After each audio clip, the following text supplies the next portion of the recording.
Welcome to Business Spotlight. My name is Rob Andrew, and today I am delighted to be joined by James Dempster from Fox and Bear.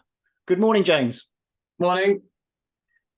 James, maybe a good place to start would be if you could just give us a bit of your story, your background, and the background to Fox and Bear. Sure. Like I said, my name's James. I've run and co-own Fox and Bear for 10 years now. It was 10-year anniversary in April. Before that, I did archaeology at university, which was super useful for a career in marketing.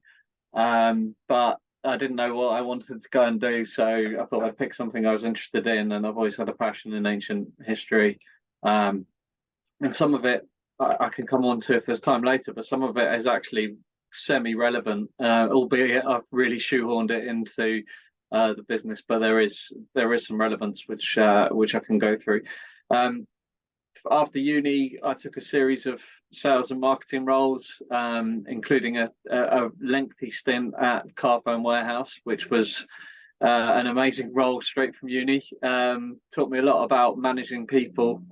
Worked my way up to area manager with that, and managed quite a few people within that, and got a couple of awards for most improved stores and stuff like that, which wasn't the most glamorous of jobs, but really taught me a lot about recruitment and managing teams and getting the most out of people, which has been super useful for my career since.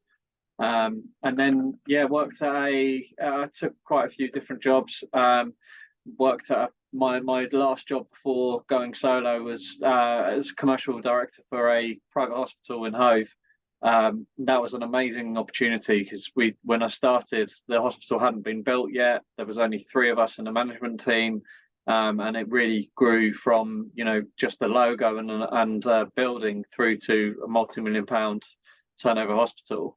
And while I was there, I met my business partner, who was doing the PR for the hospital. We got together because he was doing a lot of offline marketing, but didn't have an online arm. So I said, well, why don't we partner up?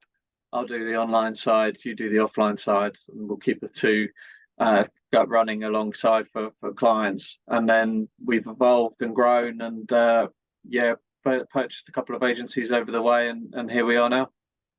Excellent. I mean, I know your background in terms of archaeology, and I think you've got a TED talk out there, which is well worth a view if anybody hasn't seen it. But in terms of what you enjoy and what you're currently doing, given your background, what do you enjoy the most day to day? I really enjoy the recruiting and the training and developing of the team, albeit I don't get involved as much in the training and developing of the team as I used to. I love it when I see people who come in and really take the role and add to the team and really care about the service that they deliver. That's the bit I enjoy most. And we're a service industry, so the only product I have to sell is people's time, which is a challenge as well as a fun thing to do. But I really enjoyed that. We took over a branding agency, design and branding agency, about a year ago now, and that came with 3 new people. So that's been particularly fun, getting to know a different angle from a business that we weren't offering in the same way beforehand. And talking about that team development, and in particularly when you're bringing in a new team into the culture, how do you foster a positive and productive culture across the whole team? Well, it's an interesting one. Before, obviously, the big C, we were always in the office, and keeping culture was quite easy because just organically people would go for a drink on a Friday. There would be, people bringing in breakfast to share, and there was a real team ethos. And people, there's friendship groups that are still existing today for people that have left. They're still, good friends, which is great and testament to the culture. Then after COVID, I won't lie, it's been more of a challenge, particularly as we have some people that come in, to the office once every 10 days, because I've remained fully flexible. We're kind of trying to aim for a day a week. I do 2 days a week in the office because I quite like the the office environment as well as being at home. So the work-life balance is great doing 2 days. But really, it's by constant contact and sharing of good news stories as well as bad news stories. So we have a Monday morning, everyone gets together on Teams and we go through our week and what the plan is and what people need help with. And then we do a client deep dive call on a Wednesday. So go through every client, even if people aren't necessarily working on it, so they can see what the business is doing and feel part of it. And then on Friday, we go through. So there's a couple of things I do on a Friday. First of all, during the week, you have to, if you've seen someone go above and beyond, you can go on Slack, which is our internal communication system, and award them kudos. So just for something you've seen that they've done particularly well. And then on Friday, we go through all of the things that has gone well with that team and why they've got the kudos, and read out each individual one. So again, if people have missed it on Slack, they can hear their name called out and showcase best practice there as well. And then we do something called Learn Something New, which I've done for probably about 4 years. And on a rota basis, each member of the staff have a 5-minute slot where they can talk to us about something that we don't know about them. So it could be anything from unusual pub names to books they recommend to the history of Devon. We've had lots of different topics, but we get to know them, and it might be someone that the day in the office doesn't align with. And B, it gets them used to presenting as well. We don't have to present, I don't make anyone present to clients, but if they're able to present more often, they're going to feel more comfortable with it and do it more organically. That's fantastic. And I really like the way you structure your week to enable this. So that's brilliant. That is brilliant. I can really see how it works. In terms of you as a business leader, James, what would you say has been your biggest learning over the 10 years? Yeah, good question. I've learned loads. And interesting, before the call, you're saying about business leaders sometimes feeling lonely. I think I still sometimes get caught up in my head a bit too much and worry about short term and long term. I've done it for 10 years now. I know that there'll be bumps along the way and there'll be things to fix, but when you're right in it, it can be quite difficult to take a step out and look at what you want to achieve for the year, not just what you want to achieve in September. So I can get caught up in the detail of the month quite a lot, which I think is a weakness, and has been a learning that I'm still working on. But the other big learning has been about recruitment, and not necessarily always looking at recruiting for like roles, but looking for what the business has evolved and what the business needs. And that's been something that has worked well, particularly the last 18 months, rather than just recruit, someone leaves and you automatically think, well, we need to replace them with a like role. Actually, has the business evolved? Is the business going to be changing in 6 months? Where are the gaps and how can we fill that? That's brilliant. That's really that forward planning in terms of the recruitment. Excellent. James, could you share any sort of tips in terms of that first challenge that you mentioned, in terms of that getting wrapped up in too much, perhaps in the bumps along the journey? I'm still learning. I'm still definitely on all of this. I still, 10 years has flown by, but I feel like a bit of a fraud that I've been running a business that time. I think I still get imposter syndrome quite a lot. As I speaking to a lot of business owners, I think we all do. So by no means am I the expert on it, but I think, taking time away from the business as well as within it, just for that thinking space. So whether that is just carving out an actual hour for a lunch break rather than just working through because you think you've got too much on your desk. Sometimes that hour away can just make you think more bigger picture and less about I've got to finish X by 4 p.m. So that can be helpful. And I've got 2 senior leaders that report into me. They're my only direct line reports now. Spending time with them and listening to them and delegating more to them has helped as well. Okay, that's really clear. So sharing, well, so ensuring you've got that balance and certainly focusing on making sure you're working on the business and not always in it. Yeah, agreed. Okay, Agreed. okay. So talking about Fox and Bear, then, how does Fox and Bear stand out from your competition? It's a really good question, and when I was looking at the questions you sent over, it's always the hardest one to answer, particularly in Brighton, because there's so many marketing agencies.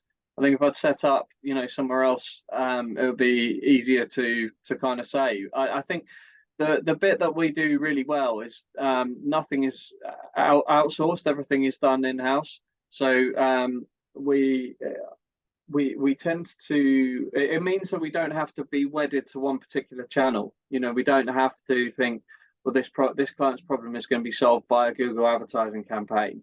We can look at it more, okay, the client might come to us and they want to increase their reach, they want to increase brand visibility, but what does good look like for them? Is it more sales? Is it more appointments? Is it more inquiries? And then we can design a campaign on the back of that, rather than thinking we must do an SEO campaign, we must do an email marketing campaign, whatever it is. So being more focused on the end objective, I think we do particularly well. And I know if you ask this question of anyone, it's the same answer, but the people we have in the team all genuinely care about what they do. They're very talented. They're very clear with their results and what's worked well and what's not worked well. And they take real ownership of that. So it's that overall a bigger focus on the client's objectives and then the team to deliver it. They're the two things that I think we do well. Okay, I mean that's really interesting, isn't it? And particularly in terms of when perhaps you take on a new client and getting to that, what does good look like, and that piece of work. How do you embark on that from that initial meeting? Most clients will come to us. I would say the bulk of our inquiries come via they want paid media. They've got an expectation that they want something isn't working with their Google ads and they want a new agency to look at it. I would say that takes up 60-70% of our inbound inquiries, and we can do that. That's absolutely fine. But we like looking at, okay, no one wants that just for the sake of having Google adverts. That there is a bigger business need there. So we would look at what to generate, 15 extra appointments a month. Is that good? Is that where you currently are? Is that a markup of where you currently are? And we look back from there, rather than thinking, okay, how much does it cost per click? How many times is your advert being shown? How are people engaging with it? What's the time on page? Because those are all good metrics and softer metrics to have, but ultimately it's not going to make our client any more money. So we look at the end goal first and then build KPIs on the back of that. Makes perfect sense. Thank you, James. Obviously, sometimes with marketing, it's more difficult to get to that end piece. Like content, for instance, PR, it's more difficult sometimes to attribute a particular value. So that's why we would look at it in its entirety rather than just channel by channel. A holistic view. Yeah, I understand. James, what's been the most influential book or podcast you've listened to or read recently? Good question. I did an MBA that I finished probably a year ago now, maybe a bit more. And there was I was very lucky because the tutor I had, Professor Rob Warwick, he was really influential. Really nice bloke, seemed to get the most out of me as well, because it was not daunting going back to education, but I didn't love education the first time around. I wasn't particularly well behaved at school, and so there's always connotations with education for me, but it was brilliant. He seemed to get the best out of me, and he's very well, he's published a number of books, and he sees the world in a very interesting way that helped to get the most out of the MBA. I think I wouldn't have enjoyed the course if it wasn't for him, to be honest. Excellent. I mean, chemistry is so important, isn't it, in any line like that? Absolutely. James, is there any news or events, announcements regarding Fox and Bear you'd like to share today? Well, the 10-year one I think was a good mark. Getting to that point, well out of startup phase by then. I set the business up, left, 10 years ago. I left a well-paying job. My wife was pregnant with our first kid, and we moved house all within 3 months. So it was an interesting time, but it was obviously a good thing to do, and I've been lucky to carry on for 10 years, and hopefully, at least a couple more decades left in me. Timing's everything. Yeah. Yeah, exactly. I'm Um, 14 free and feel every part of it. yeah, absolutely. And for our viewers, how best to connect with you? I'm a big fan of LinkedIn, so James Dempster on LinkedIn, Hmm. or email james@foxbear.co.uk, whichever people prefer. Okay, James, that is great, and a big thank you for your time and your sharings. I really appreciate it. And I wish you great success in the future for the next 20 years. Thank you for having me. Thank you very much.